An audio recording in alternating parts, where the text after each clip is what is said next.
हनुमान जी महाराज अशोक के वृक्ष में छिपे हुए हैं और अशोक के वृक्ष में छिपे हुए हैं। जैसे ही रावण माता सीता को धमकी देकर के निशाचनियों को लगा करके चला गया, इतने में त्रिजटा आई और त्रिजटा ने कहा, अपना स्वप्न सुनाया।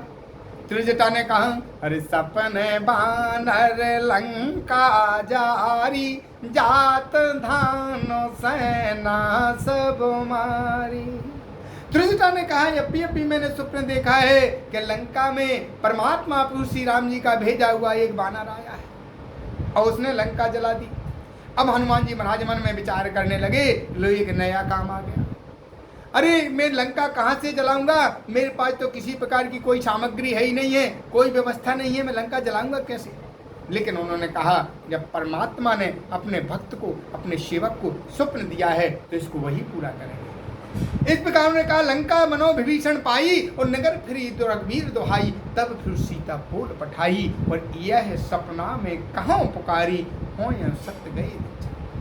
इस प्रकार के जब बंधु सुने सब भाग गई, सीता जी के चरणों में गिर गई और ऐसा कह करके त्रिजटा अपने घर जाने लगी। तो माँ सीता कहती हैं कि हे माता, लकड़ियां मैं इकट्ठी कर लेती हूँ, तुम अग्नि दे दो। तो त्रिजटा कहती है कि अगर कोई साधारण मनुष्य रात्रि के समय शरीर त्याग देता है तो उसे अग्नि नहीं दी जाती है, फिर तो आप तो जीवित हैं।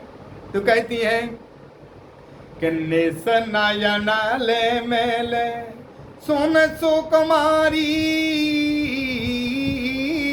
वस कहे सोने भवनो सिधारी, अस कहे सोने भवनो सिधारी।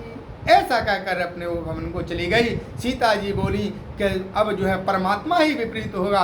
कह सीता विधवा प्रतिकूला, मिल ही न पावक मिटे न सूला। जब आदमी विपत्ति में होता है, जब आदमी परेशानी में होता है तो उसे सारी चीजें विपरीत ही नजर आती हैं, सब उल्टी नजर आती हैं। सीता जी कहती हैं, अग्नि कहाँ से मिलेगी। त्रिजटा तो अपने घर चली गई। माता सीता की दृष्टि आकाश की ओर जाती है और आकाश में तारागणों को देख करके कहते हैं, हे तारागणों, आप करोड़ों की संख्या में, असंख्य संख्या में हो, अगर एक तारा भी नीचे आ गया तो ये गृहिणी सीता का काम बन जाएगा। कि दिखिया तो प्रगट गगन अंगारा, अवनी नयावत एक तारा। आकाश मार्ग में इतने तारे हैं, अरे इस अभागन सीता को जान करके एक भी तारा नीचे नहीं गिरता।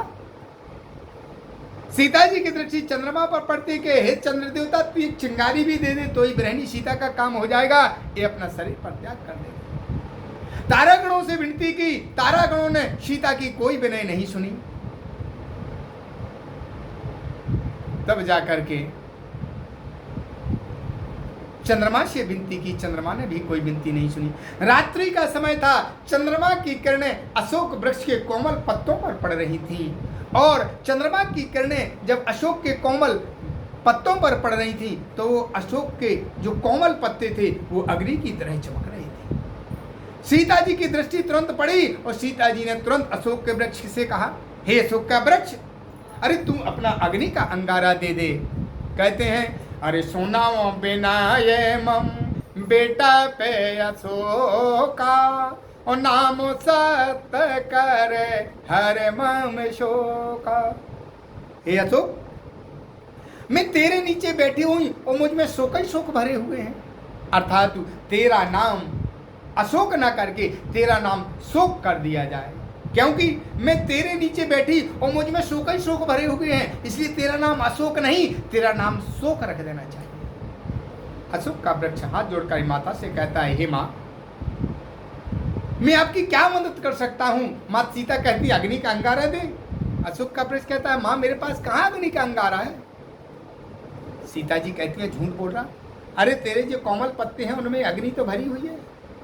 हनुमान जी महाराज ने सोचा, माँ सीता अशोक के वृक्ष से अग्नि का अंगारा मांग रही हैं और मुद्रिका डालने का मेरे लिए बहुत अच्छा समय है, मुझे इसी समय तुरंत मुद्रिका डाल देना चाहिए।